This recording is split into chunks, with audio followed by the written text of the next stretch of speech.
Friend, Kitty.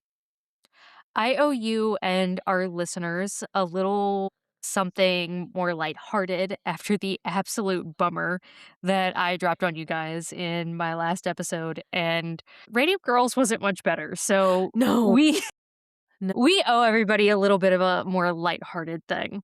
Yes, And definitely. so I'm going to give you guys something that I've been thinking about doing for a while and that I hope is a little less of a horror and that maybe we can find some humor in what I'm about to share with you. As you know, Kang and Pedersen wrote one of my absolute favorite books, Quackery: A Brief History of the Worst Ways to Cure Everything. Yes, I remember. And in that vein, I thought it might be fun to bring to you some disastrous cures from history. I know we already covered early surgery and why we needed that innovation to get where we are medically, but there are some other medical disasters that really didn't advance us. They were just weird, just really weird, or flat out wrong. Oh, no. Some things were used as a cure all. They were multi purpose or they evolved over time. And we're going to talk about some of the things like milk, mercury, and tobacco smoke today. The Holy Trinity. The Holy Trinity. So, without further ado, I am calling this episode They Cured What? With What? Welcome to Wreckage and Ruins. Each week, we investigate disasters, man-made and natural, legendary last stands, medical mishaps, and everything in between. Each of the ruins unfold into a story, and we're here to understand why it happened and what came after. We're your hosts, Cece and Kitty, and early medicine was still a total disaster. We're going to start today with mercury. The elemental symbol for mercury on the periodic table of elements is Hg, and its atomic number is 80. Mercury is a naturally occurring element that is liquid at room temperature. Mercury is also acutely toxic, and it's a health and environmental hazard not meant to be ingested or applied to the skin. But we didn't know that 3,500 years ago when we started using mercury and its magical properties as medicine. Ugh, another magical terror. There are lots of magical terrors, and you'll see that as we discover new cures that they trend into a cure-all because we didn't really understand medicine or the effects of certain things. And without the ability to measure things that we have scientifically in the modern age, you kind of wind up with the miasma theory. Bad Mm, smells equal sickness. Or, right. well, where there's wheat, there are mice, so mice must come from wheat. A lot of that is also the case with early medicine. The first case of mercury being used as medicine that I remember hearing about was when I was in ninth grade, and I was in world history class. We were discussing the terracotta warriors and the tomb of Ooh. Chinese Emperor Qin Shi Huang. I love that. That is so interesting to me. It is. I will go down rabbit holes about that. I would too, absolutely, all day, every day. I have read all about this emperor. And as you know, because you've gone down this rabbit hole yourself, he was the first emperor of China who proclaimed that his dynasty would last 10,000 generations. Spoiler alert for everybody else, it didn't. Oh. But that's besides the point. When the emperor turned 38, he decided that he wanted to be around to make sure that his dynasty stretched far past where we are now in the timeline. And he began an obsessive quest for immortality. The emperor ordered his subjects to begin searching for an immortality elixir that would keep him alive forever. And Hmm. proof of this was actually found on wooden strips used as backfill in an abandoned well in 2002 in the western Hunan province. No And kidding. can we just please pause for a minute and appreciate that this little piece of wood survived for thousands of years in the bottom of an abandoned well and was still legible enough for us to translate and Yeah, learn from? that's I just wild. think that's fascinating. That's really wild. I sometimes wish that this was strictly just a history podcast and that I could spend this whole episode telling you about how this emperor unified the seven kingdoms of China, he standardized weights and measures, currency, built roads, canals, and also that he was paranoid, reclusive, and sometimes cruel. Ooh, ooh. But I digress. His quest for immortality was obviously unsuccessful Mm. because he died in 210 BC at the age of 49, likely after being fed a stupid amount of toxic things. But Oh, the no. suspected culprit was a lethal dose of mercury served as a pill meant to make him immortal. I hate it when that happens. Dramatic irony at its best. Yeah. We still can't get into his tomb to study his remains and confirm that mercury was the cause of his death because his tomb, which I already mentioned is guarded by the terracotta soldiers, also ironically has a massive amount of liquid mercury inside of it. Oh my And we're god. afraid that contact with oxygen will destroy artifacts that have been preserved inside the tomb all this time. And Schrodinger's tomb. there's that. And if you believe the ancient legend, there might also be some booby traps. No kidding. Real ancient booby traps. Real ancient booby traps. I love that. And I have to think that, it's definitely like the movies, like Indiana Jones, that Yeah, immediately I that thought of that. these mechanisms are still working Yeah. today. They probably do, right? They built things better back then. That's so true. My grandparents' refrigerator that they bought before I was born just died. I know because it was our garage fridge. Oh, I love that. That is awesome. You know how many refrigerators we've been through in my lifetime? These like new modern refrigerators that can't be repaired? Many of them. My grandparents' refrigerator that they bought before I was born, still running strong until this year. That's That fridge wild. is over 30 years old. I love that. When's the last time you bought an appliance that was 30 years old? Oh my god, never. Never. No, I love that. Things really were built different, so They I were. So I I like choose to to believe. believe, I do, yeah. even though it was known he had mercury before his death, other people took it all the time in medicine, and no one thought that mercury is what killed the emperor. So they kept on using it. Oh my god. Okay. The next big case that I'm aware of where mercury was prevalent was in the 15th century in Europe, when it was used topically on ulcers and as a vapor in steam baths to help cure the rampant syphilis outbreak. Yeah, yes. I have heard about this. So, having heard about that, you may or may not have heard the quote, "A night with Venus, a lifetime with Mercury," in Yes. relation to the treatment of the Yes. STI. Love it. Syphilis actually became a pandemic in 1495 after King Charles VIII of France invaded Naples and his troops spread the disease far and wide. Oh, no. Yuck. Oh, no, indeed. Oh. Exactly where syphilis came from is still pretty debated, and it's believed that either Columbus brought it back from the New World and Spanish sailors spread it to Italy and the rest of Europe, or it already existed in the Old World and was misdiagnosed as leprosy.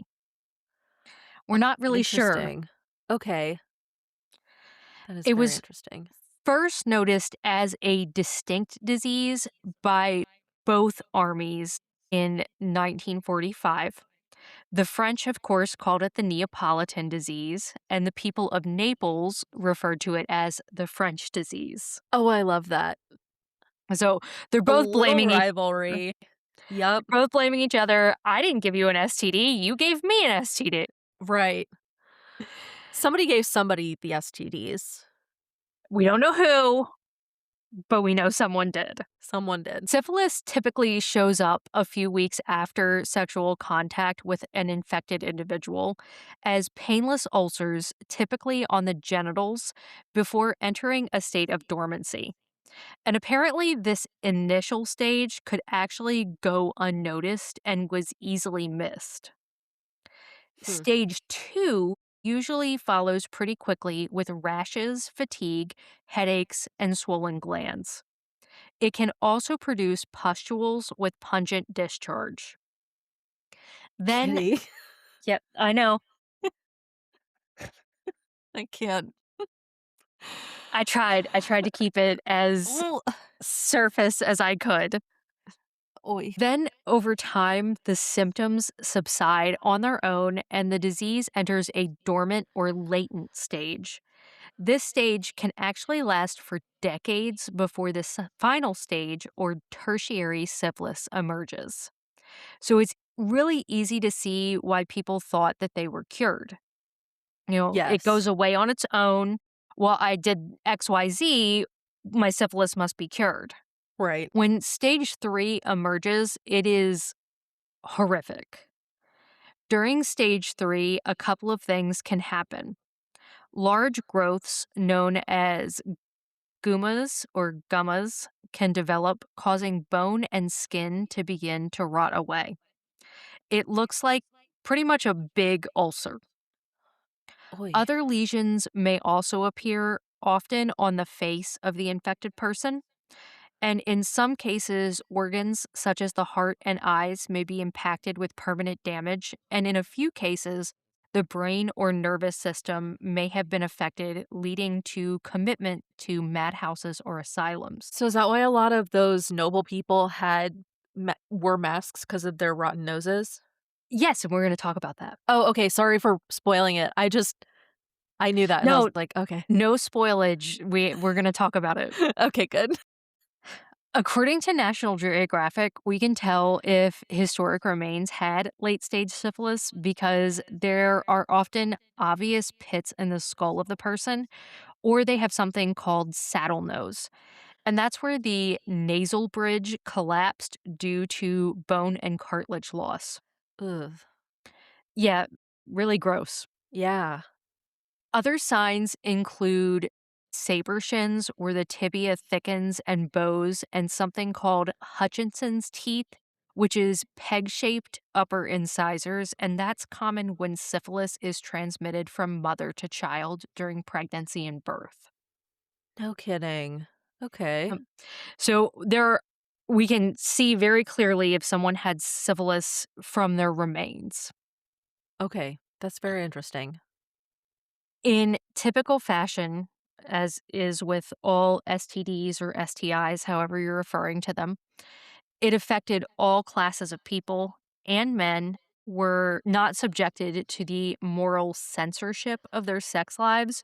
So they were not punished for having syphilis because affairs were common and accepted amongst noblemen, especially when they were fighting in wars or away from home for a long time. Noble women, on the other hand, were routinely marginalized for contracting STIs from their husbands and went to great lengths to hide their contraction of the Great Pox, which was the other name for syphilis, using lead based makeup and velvet patches to cover up the pockmarks and lesions. And sometimes they went as far as wearing masks or using fake noses. Wow. Women just stay getting shit on throughout all of human history. Pretty much. But one of the things that I appreciated about this research is when you look at older historical films, and I don't know that they had it in The Great with Kirsten Dunst. No, sorry, Marie Antoinette with Kirsten Dunst, but the I think it was HBO, The Great, that show. You routinely see noble women wearing these little like heart-shaped or star-shaped velvet patches on their face. And I was like, why did they do that? And now I know it's because they were covering up their syphilis. That's very interesting. One of my childhood hyperfixations was Marie Antoinette, and I've actually written like 3 research papers on her and the French Revolution. And in the Kirsten Dunst Marie Antoinette movie, it looked like it was painted. It didn't look like velvet patches. So it sounds like the other movie was a little bit more maybe true. I'll have to watch it again. Oh no. But Oh, no. oh no. And I'll actually, can we stop to talk about that movie and just the decadence of it? Oh, I was so obsessed with it. Oh my gosh. Anytime I'm at tea, because my mom absolutely loves to go to tea, and there's, like, all the little tea sandwiches and the china and everything, I'm just channeling my Kirsten Dunst, Yes. Marie Antoinette. Yes. Every time I see Petty Fours, I think of her. Oh my gosh, I love a pedophore. Me too.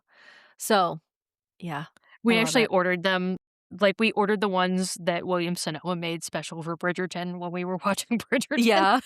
We had a little Bridgerton party at our house. It was Yeah. One thing you guys do is you go the extra mile, and I love that about you guys.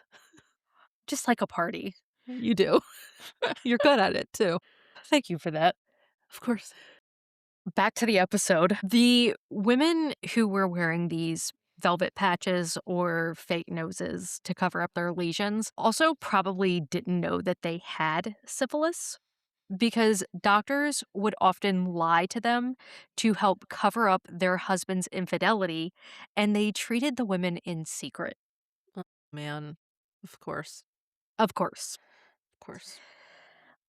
And I want you to know that mercury was not at all effective in treating syphilis.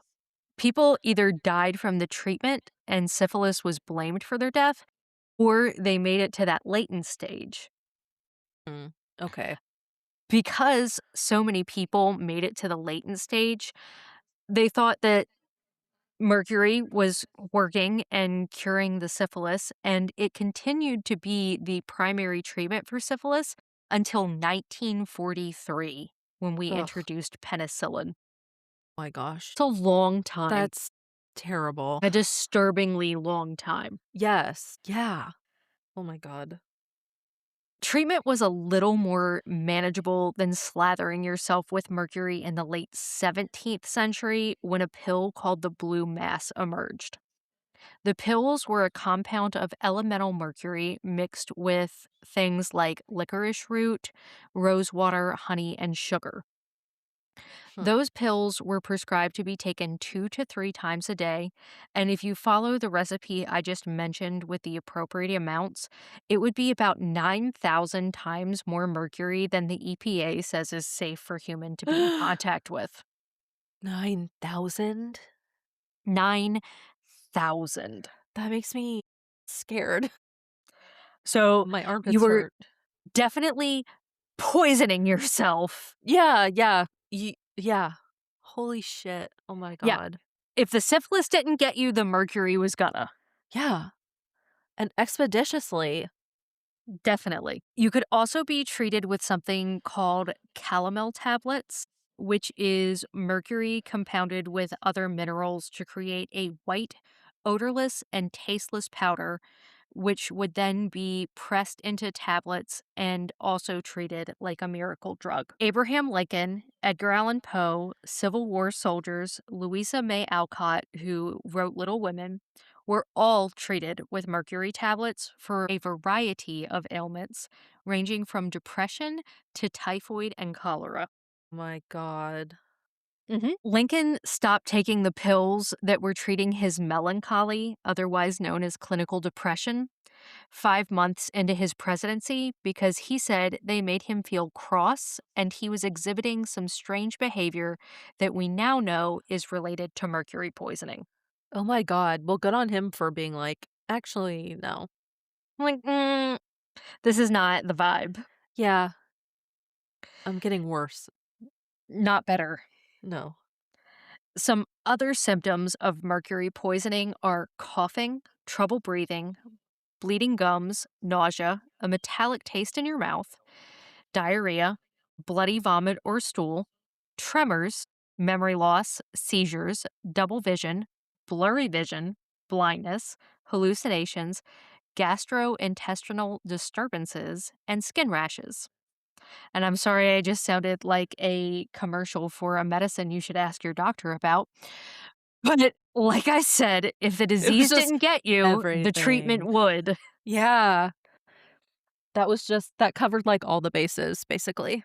Yeah, don't take mercury is the short of this. I guess it wasn't causing sexual dysfunction, Well, there's that. right? But I don't know if you're in the bathroom with bloody diarrhea, how much time do you have? Truly. That's true. Not everyone liked the idea of using mercury, though. Union Army Surgeon General William A. Hammond of the Civil War was actually fired because he became very unpopular with his surgeons when he tried to limit the amount of calomel dispensed to Union troops. It was known as a diuretic, and he was worried that giving the medicine to already sick soldiers would dehydrate them and be counterintuitive to their healing. Hmm. After Hammond was let go, they went right on using calomel, and that probably contributed heavily to the deaths in the Civil War that were not directly the result of battle. We've talked about this before. Can you imagine how miserable those guys were? Had to be horrible.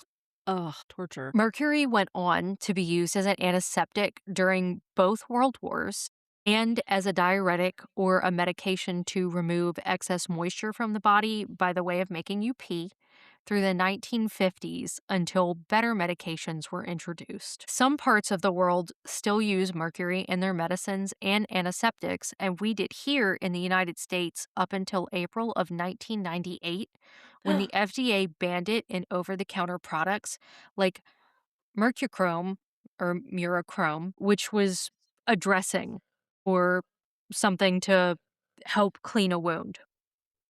That's too far into my lifetime. Yes, I was not prepared for it to be in my lifetime either. No.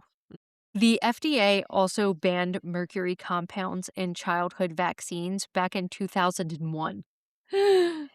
Wait. Mm-hmm. Okay. But I want to point out that the next time someone tells you there's mercury in a vaccine, no, there is not. Several vaccines never had it to begin with, and it has been banned in childhood vaccinations since 2001. That is actually good information to have. They're not in the vaccines. At least there's that. There is that. Moving on from mercury, we're going to talk about milk. I'm ready. Remember in Victorian surgery, we talked about a blood transfusion that went horribly wrong? A patient had Yes. lost a lot of blood, and a random person was selected to give them blood because we knew nothing about the blood types. Uh-huh. And then Carl Landsteiner did some groundbreaking research in 1901, gave us the blood types, and now we can get blood when we need it. Yes. Well, we tried some other things before we started picking random dudes out of the crowd Don't. to give another person blood. Please don't say milk. Milk. We tried some weird things. Oh, no. And Kitty. that all really started with William Harvey in 1628 when he discovered the circulation of blood. So, in I'm the grand scared. scheme of things, like not that long ago, Yeah. 1628, we figured out blood circulates through the body. Right. And you may or may not also remember Christopher Wren, the guy who helped design St. Paul's Cathedral and the monument to the Great Fire of London. Yes. We talked about him. Yes. Yes. He was, in addition to being an architect, an anatomist, astronomer, and mathematician. And he started the whole mess of injecting things into people's bloodstream back in 1657 with an animal bladder syringe and a needle made from a goose feather, both of which were absolutely not sterile. Oh, brother, no. Hmm. Hmm. No. Oh my god. He did not invent the syringe. We were using them as far back as the first century for suction to remove things, and pre-Columbian Native Americans were using hollow bird bones long before Mr. Wren. This is just the first time we were specifically using them to put things into the circulatory system. Ugh. Okay. Yuck. Once humans figured out we could inject things into the body, rather than the limit of topical application, ingestion, or enemas. We made it weird, like really weird. Okay. I'm ready.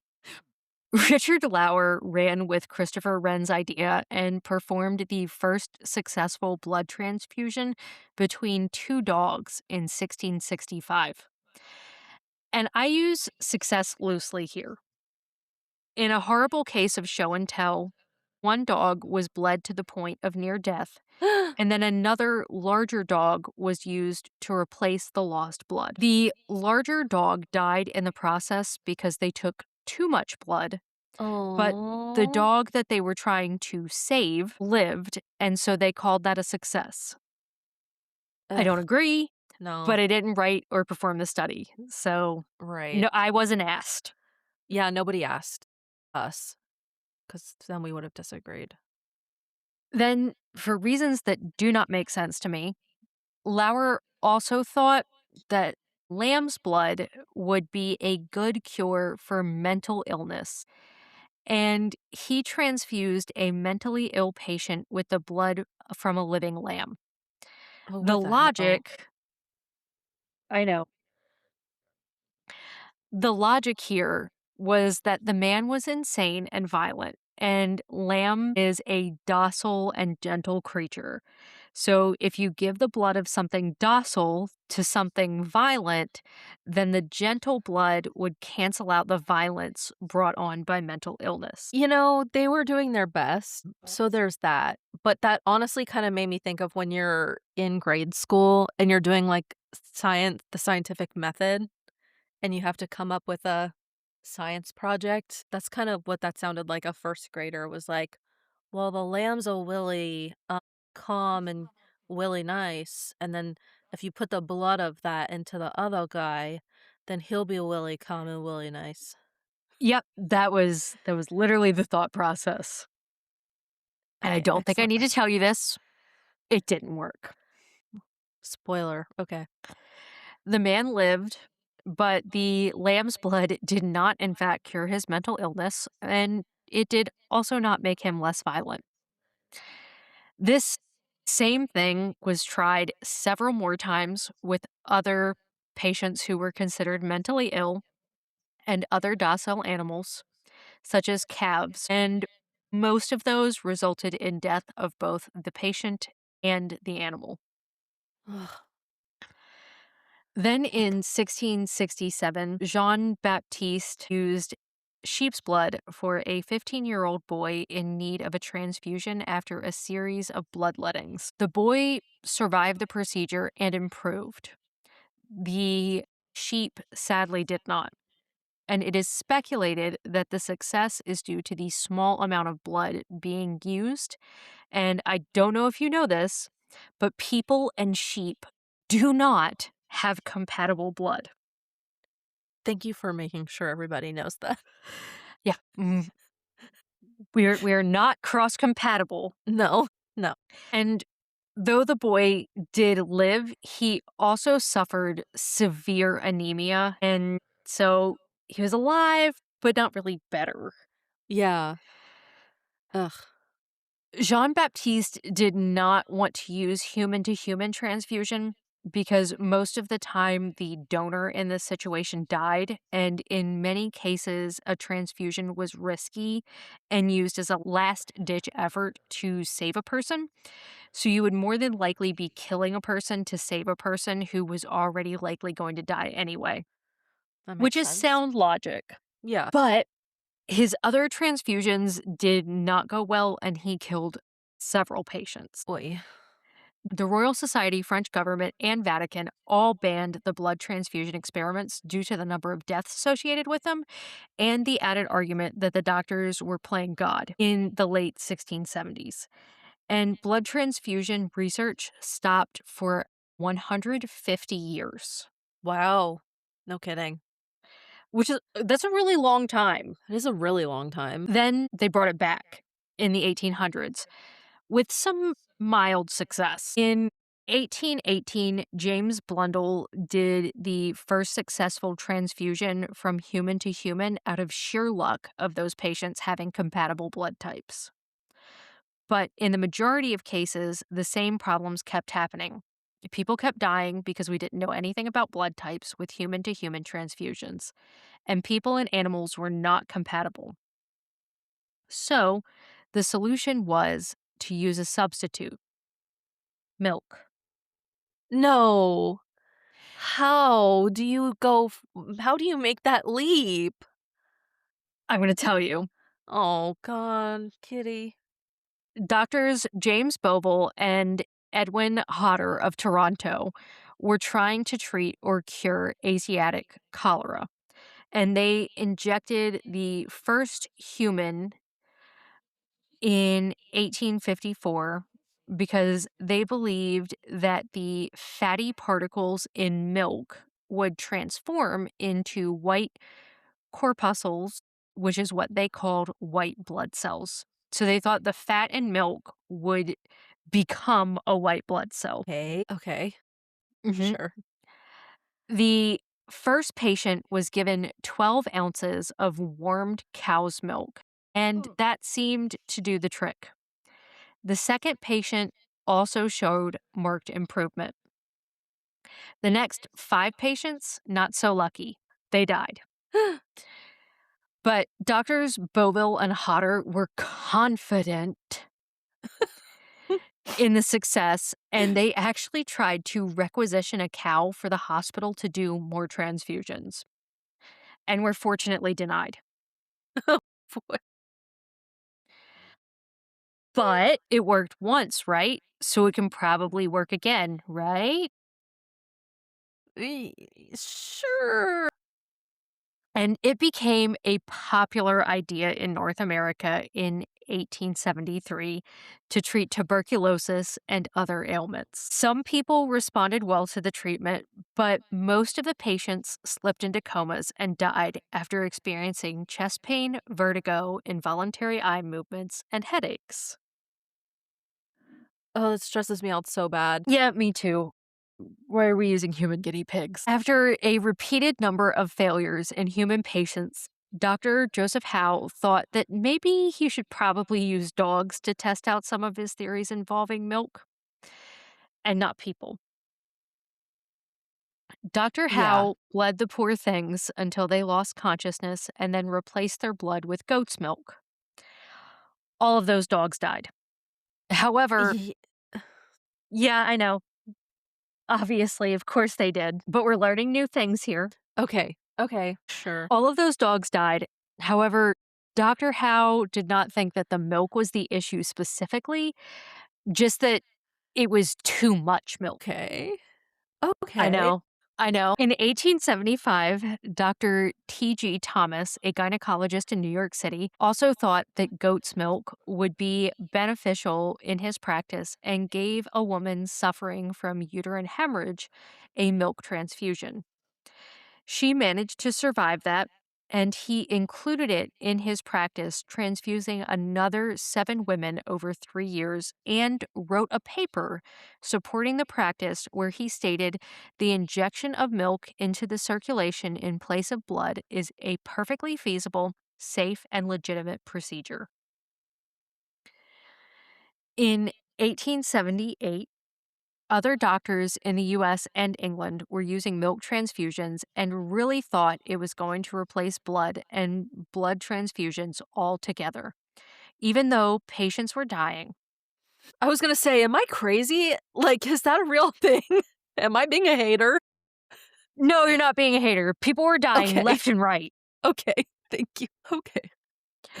But by 1879, doctors in France were starting to question the number of deaths associated with milk transfusions, and doctors Moutard Martin and Richet wrote a paper calling it a useless and dangerous operation. Period. But that absolutely did not stop Dr. Howe in 1880.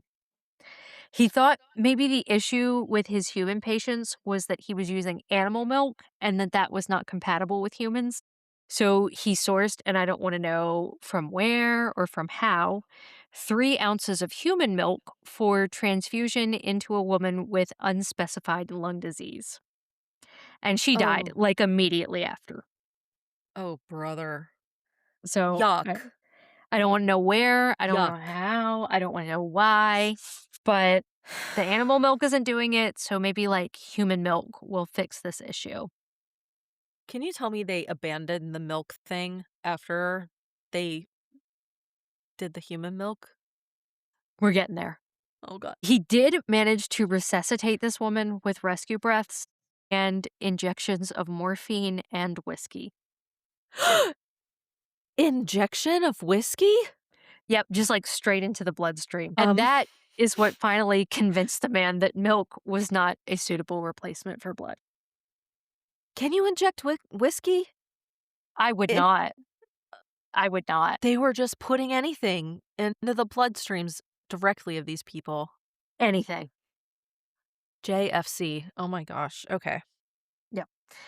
In 1884, the medical profession as a whole deemed milk inadequate as a substitute for human blood, and they moved on to other options. Options like beer, urine, and plant resin. No. Yep. And we are still working on artificial blood or blood replacements and have made some headway, but we do not have a fully functional blood replacement yet. Yet.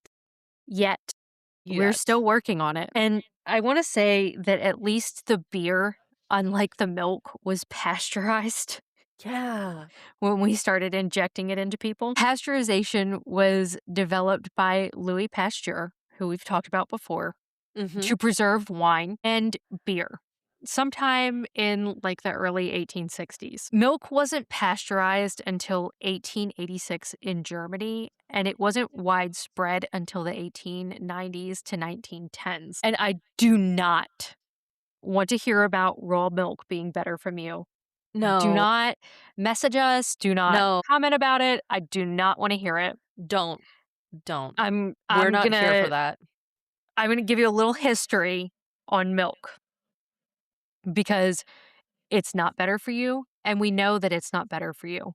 Raw milk can be dangerous to your health. Yes. And do not give me any of that crap about our ancient ancestors drinking raw milk either, because no, they were not.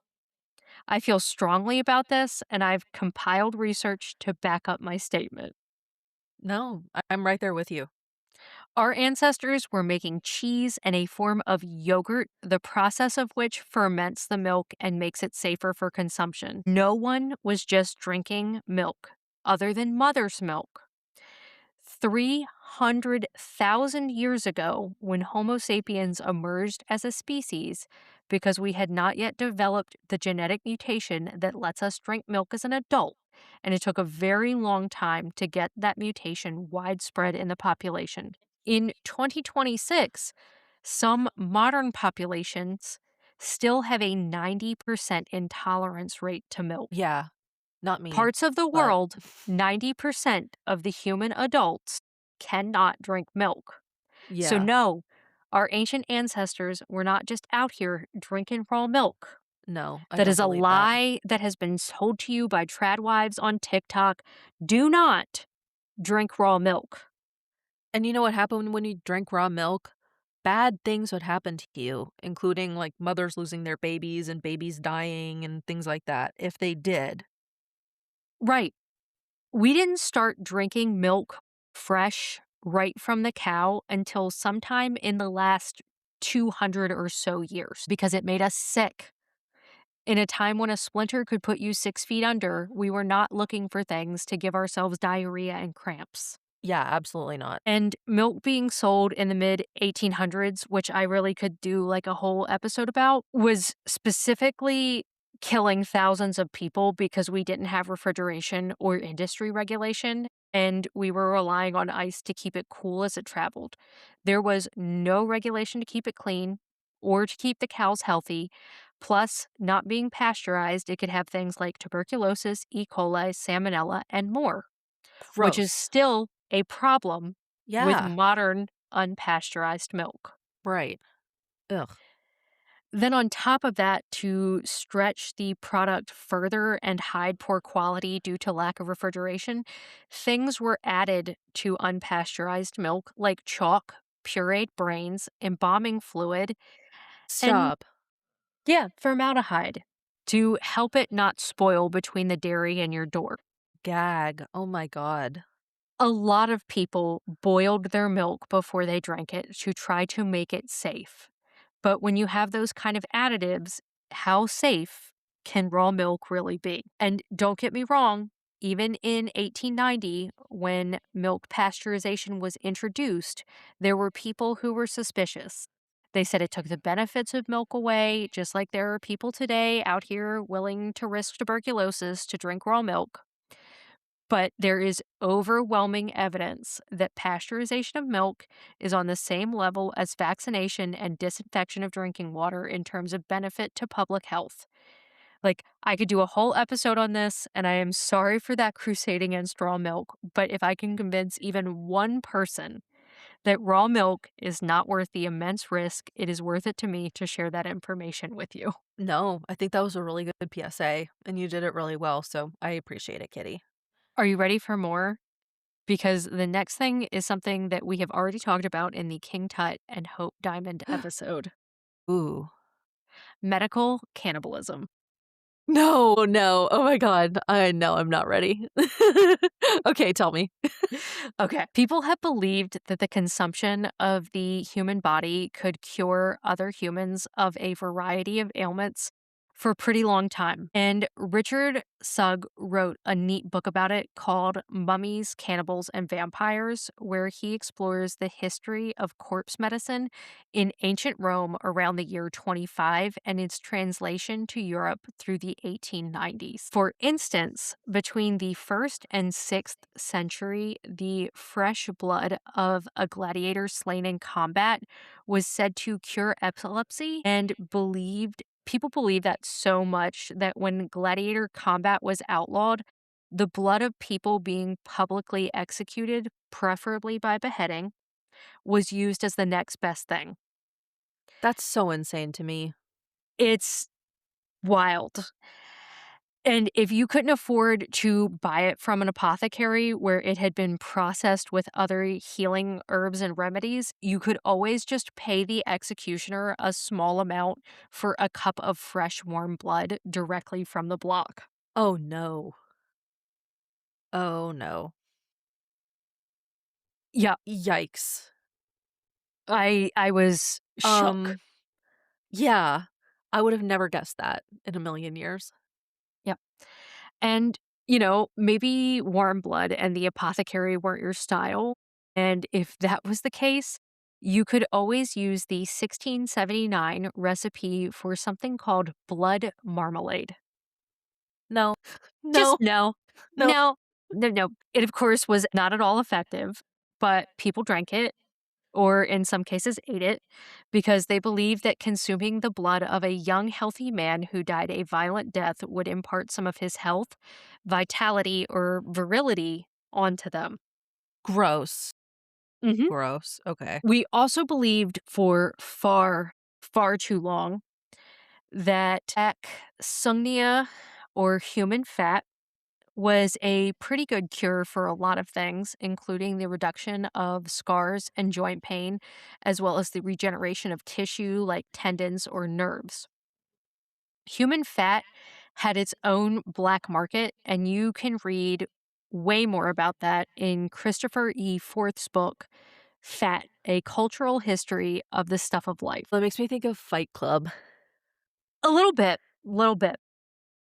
Although I think soap is somehow a little bit better than, like, having to eat it, Yeah. to be fair. So, executioners also sold fat to apothecaries from the newly deceased, and it wasn't just executioners seeking out fat. Battlefield surgeons also harvested their share of fat from the deceased to treat the wounds of other people, or just outright stole it from graves. The fat Ugh, would be taken and rendered down before being turned into all manner of treatments mixed with herbs and commonly alcohol, creating tinctures, balms, and salves. brother. Yeah. Yuck.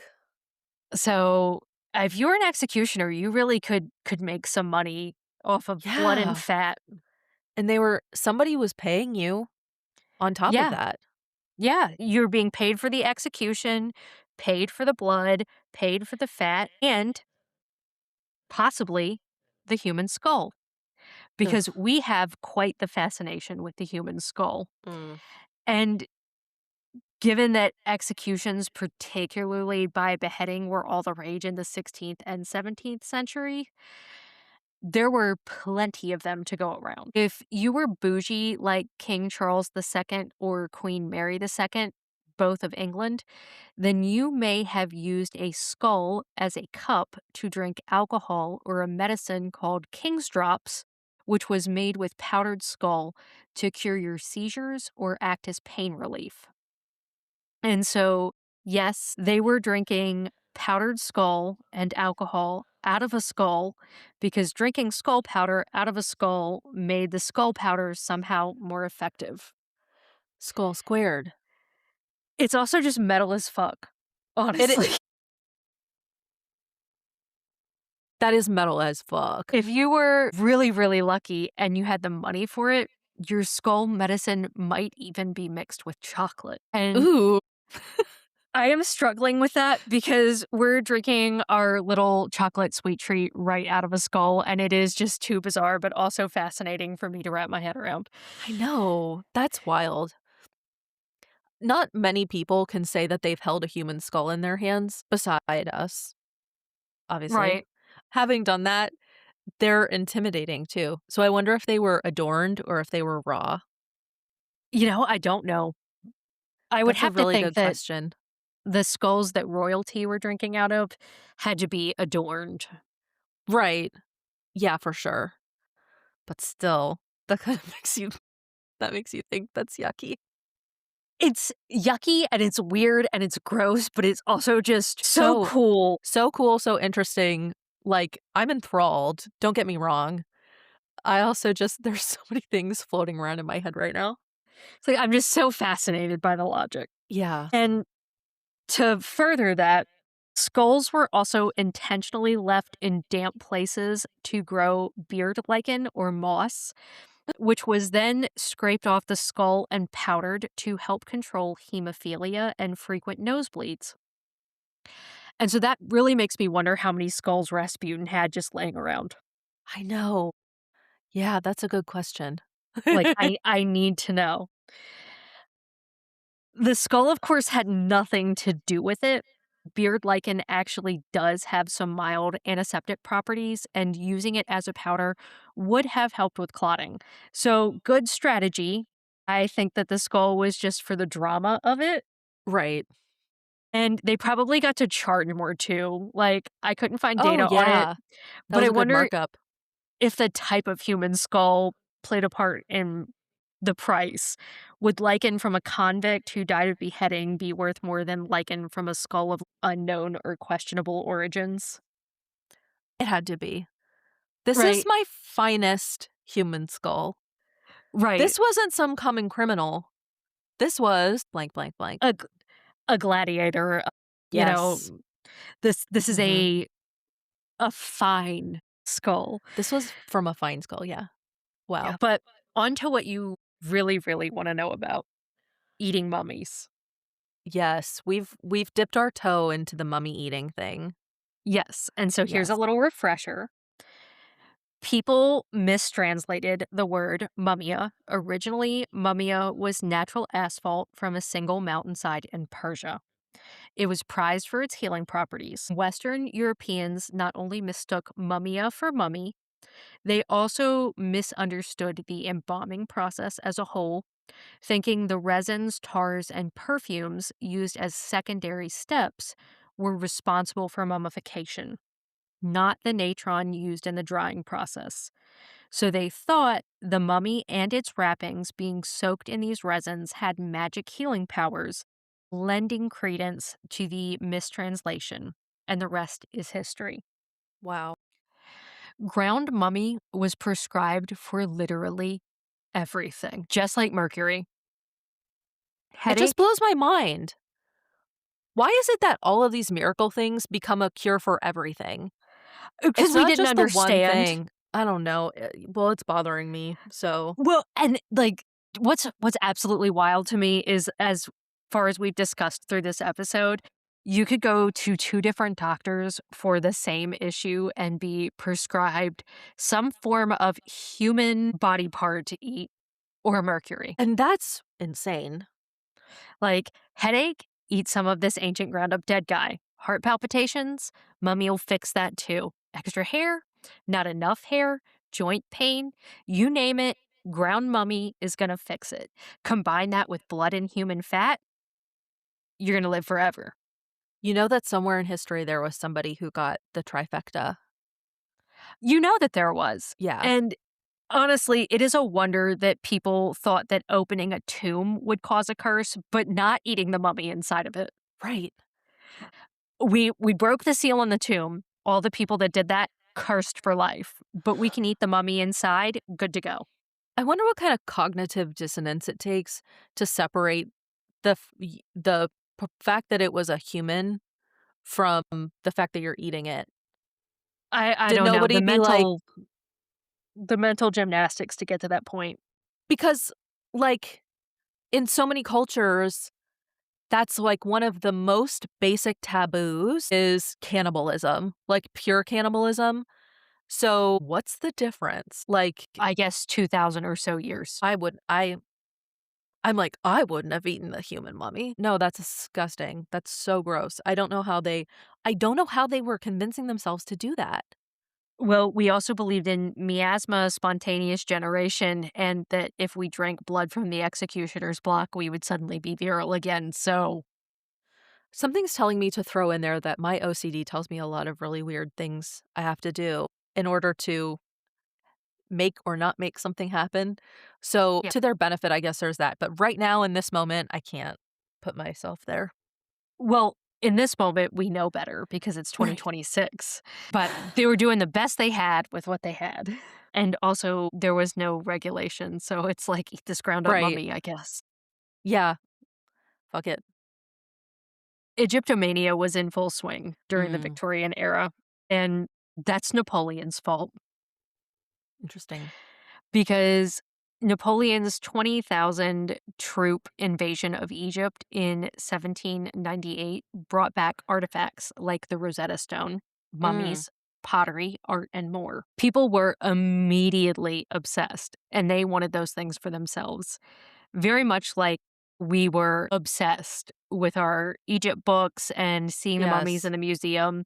Yes. It's beautiful, it's colorful, it's interesting, Exotic. it's fascinating, it's exotic, and everybody wanted a piece of it. Egyptomania spread throughout Europe so much so that by the Victorian era, people were decorating in Egyptian style and they were hosting mummy unwrapping parties with mummies they stole or bought from Egypt just to see what was under the wrappings. And then they were either grinding them up or selling them for medicinal use. One ship that arrived in Liverpool bought 19 and one half tons of mummies from Egypt. I was about to be shocked because I thought you were gonna say 19 No, tons 19 and one half and one tons half tons. Oh my god. of mummies from Egypt for the purpose of auction. And that is roughly about 180,000 mummies of multiple varieties, human and animal. I can't wrap my head around that there were even that many.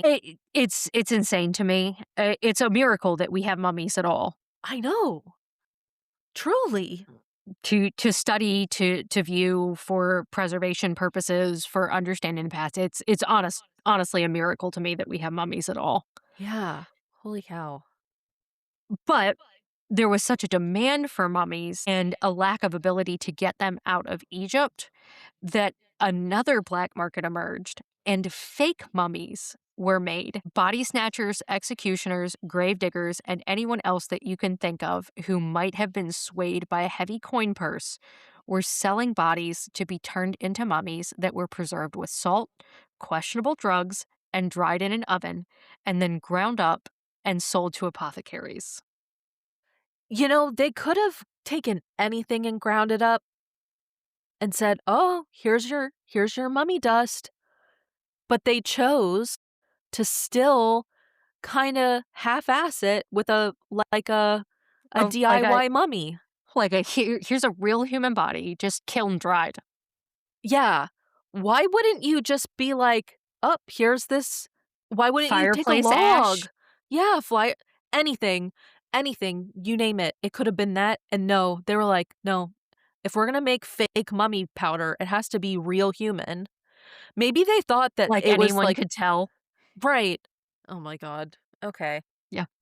Um, And that is just the surface of medical cannibalism and really all I have time for today. oh my god. So I fully recommend that you read some of those books that I mentioned, and we'll put them in the show notes if you're interested in learning more about it. That was amazing. So gross, so weird. My skin was crawling the whole time. It was excellent. This episode is sponsored by Total Foot Care of the New River Valley, PC, located in Parisburg, Virginia. Dr. Meredith and her dedicated team focus on the overall health and well being of your feet. They prioritize non surgical treatment and offer the best possible care for patients of all ages. You can expect a friendly, warm, professional, and comfortable environment when you visit their office. Total Foot Care addresses a wide range of foot and ankle ailments. Services include, but are not limited to, diabetic foot care, wound care, treatment for ingrown and fungal nails, management of sports and hiking related injuries, as well as care for corns, calluses, and tendonitis. To learn more, visit their website, totalfootcarenrv.com, or find the link on the Wreckage and Ruins website sponsor page. Be sure to tell them we sent you. Our final topic today, and you can thank Christopher Columbus again for everything I'm about to tell you, because he really just is the harbinger of bad times. Yeah, no kidding. Tobacco smoke. On October 15th, 1492, Columbus made a note of an indigenous man carrying dried leaves renowned by the local population for their healthfulness. That same year, two of his crew members also saw locals burning torches with tobacco leaves to ward off disease, and they saw other native people smoking. Okay. Then, Columbus and his crew carried the dried leaves and seeds back to Europe. And it didn't go super well at first. Little fun fact, one of Columbus's crew members was actually arrested for smoking, and Huh. it's because he was thought to be possessed by a demon when people saw the smoke coming out of his mouth. Uh, and so he was actually arrested and questioned as part of the Spanish Inquisition. Oh my god. Imagine. Yeah, Can you imagine? I took up smoking and now I'm on trial for being possessed by a demon. I can also imagine how scary it must have been for the first person to see smoke coming out of somebody's nose and mouth. Yeah, that To wasn't be from fair to them, opium. though. Yeah. Just out yeah. Yeah. The other explorers saw indigenous Americans use tobacco as medicine too. Tobacco was used by Native Americans as a poultice on cuts, bites, and stings, as a tea to wash cuts or act as a laxative, and as smoke for pain relief and in rituals for spiritual wellness. And side note, because I know that there is a big trend for natural or holistic medicines, and someone will hear this and go, the Native Americans know something we don't, and put on their tinfoil hat about Big Pharma. And look, I get it. I see where you're coming from, but I'm just going to tell you right now that we as a collective species have done the research in the modern day, and you should not put tobacco, even raw additive free tobacco, on broken skin. It does not stop bleeding, and it does not reduce swelling, and it certainly does not prevent infection. It is more likely to introduce infection and nicotine toxicity, and you should not drink tobacco tea. It's toxic. Smoking tobacco does not reduce pain. Ask anyone who smokes if their joints hurt. The answer will still be yes, I promise. Yeah. And it makes headaches worse, not better. It is being featured on the show, and that should tell you everything that you need to know about its medical properties. That was a good PSA, Kitty, thank you. With that in mind, going back to the 1500s, when Nicholas Monardes wrote a report called Of Tobacco and of His Great Virtues, and he recommended in this report that tobacco be used to treat all kinds of things like toothaches, worms, bad breath, and cancer. Bad breath. Yeah, which I feel like tobacco causes, but whatever. I know. Even with its growing popularity in Spain, tobacco had not made its way to England until Sir Walter Raleigh brought it back from Virginia on July 27th, 1586. And he also didn't have a good time when people saw him smoking. It wasn't an Inquisition bad time, but he did have water thrown on him because his servant thought he was actively on fire. They were scared. They were helping. Though it is kind of debated on whether or not he gifted them to Queen Elizabeth or introduced the vegetable to England, it's generally accepted that he also brought back potatoes on the same trip. And people in England loved tobacco, but they were suspicious of the potato because the potato wasn't mentioned in the Bible, and that was no bueno. I want to point out that Oh, tobacco is also not mentioned in the Bible, yeah. but I don't make the rules, and I think it had a lot to do with him peer pressuring the Virgin Queen into smoking, and if the Queen smokes, it must be fashionable. Right, of course. In the 1600s, observations by Columbus, Menards, and other explorers and physicians caused tobacco to be thought to ward off sickness and have magical curative properties. So they used it to treat up to 65 ailments. That's insane. It's another magical cure for everything. Ugh, I won't get started. Well, King James I thought that it was gross and bad for you, so much so that in 1604 he imposed an import tax on tobacco and tried to get people to stop using it by writing a book called A Counterblast to Tobacco. And it did not work at all. And Samuel Pepys had some opinions Our about his attempt. friend! Yes, our friend Samuel Yeah. Pepys had some very serious opinions about King James I's attempt of banning the quote, delightful weed. Interestingly, the Puritans in Connecticut also ran one of the first anti smoking campaigns around 1650, and they passed laws about the use of tobacco. Of course they did. They said it was only okay to smoke if you had a doctor's note. You couldn't smoke if you were younger than 21, and you certainly could not smoke in public. Smoking for enjoyment was sinful and a sign of weak and immoral character. If the doctor said you were cured, then you couldn't smoke anymore, and if you had problems giving it up, something was wrong with you or your soul, and they put it in the same category as alcoholism in terms of sinfulness. Whoa. Okay. Yep. So they were not about this at all. No. Then, when King Charles II took the throne in 1660, he brought snuff back with him from Paris, and that took off in court along with smoking. And the fight against tobacco was dropped, at least from a royal standpoint. When the plague struck in 1665, the people of England were using the miracle of tobacco to prevent themselves from getting sick from the miasma or bad air, either by smoking, chewing, or smelling tobacco, which of course was not at all effective. By 1774, tobacco was all the rage in most of Europe and thought to be quite healthy for you. Again, it's not. People were also injecting milk into their bodies and eating mummies and drinking blood, and slathering themselves in human fat, so I guess there are And worse things. mercury and yeah. There are worse things. Yes. So, There are.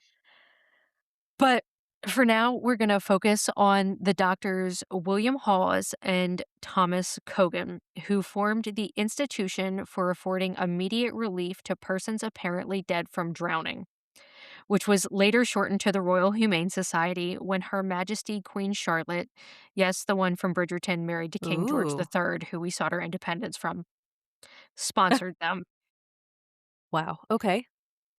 And sorry, I feel like we maybe have talked about this before, but little sidebar, did you put two and two together that Farmer George from Bridgerton and Queen Charlotte, the guy who sings You'll Be Back in Hamilton, are the same King George? No, no, I never had. Interesting. Yes. Normally, I pay attention to stuff like that. That's very interesting, Kitty. But yes, sweet farmer, I'm just George I'm from just Bridgerton. George. Aw. And You'll Be Back, King George from Hamilton are the same King George. Sorry, it tickles me to think about that. No, that's That is very interesting. Back on topic. Hawes and Kogan were trying to figure out how to save people from drowning, and they offered rewards to anyone who managed to resuscitate a drowned person successfully. Hmm. Through trial and a lot of error, they figured out that the best thing to do was to get the person out of the water as quickly as possible and carry them to a place with medical equipment provided by the Royal Humane Society. And this could be any building, and often pubs had this equipment inside of them. So, literally That's any very building. interesting. Okay. And what they would do is they would strip the victim naked and then clean out their mouth and nose and try to get them warmed up with a fire, blanket, or warmed brandy. And all of that sounds like pretty standard equipment for a pub near a river to me, and also kind of reasonable. You've been in a cold river. We're going to try to get you warm and dry and clean out your mouth and nose. Yeah. Yeah. Very reasonable. And all of that is reasonable until we get to what Thomas Kogan called the most efficacious application to save a drowning person. And that application was a tobacco pipe was lit, and the stem was inserted into the rectum, and the I knew you bowl. were going to say that. I knew you were going to say the butt. Yep, Why? because it's always about butts. Kitty. It all comes down to butts. Oh my God.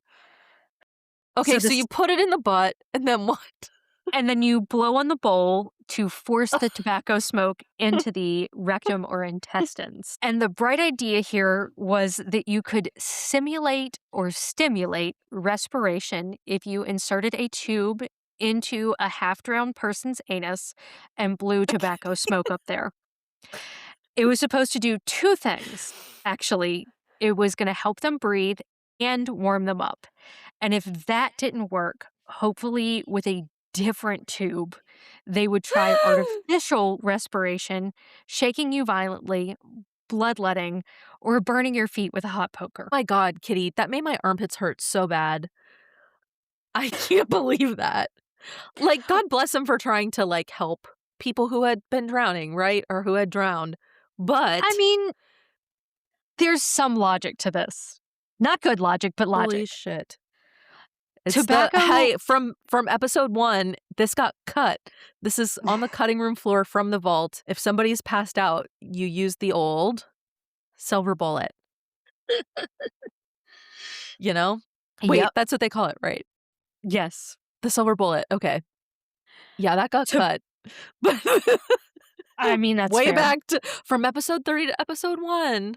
Aw, silver bullet. But the logic here was tobacco, like most other things that I listed there, is an irritant. And if a drowning victim was unconscious, the introduction of an irritant might wake them up. Sure.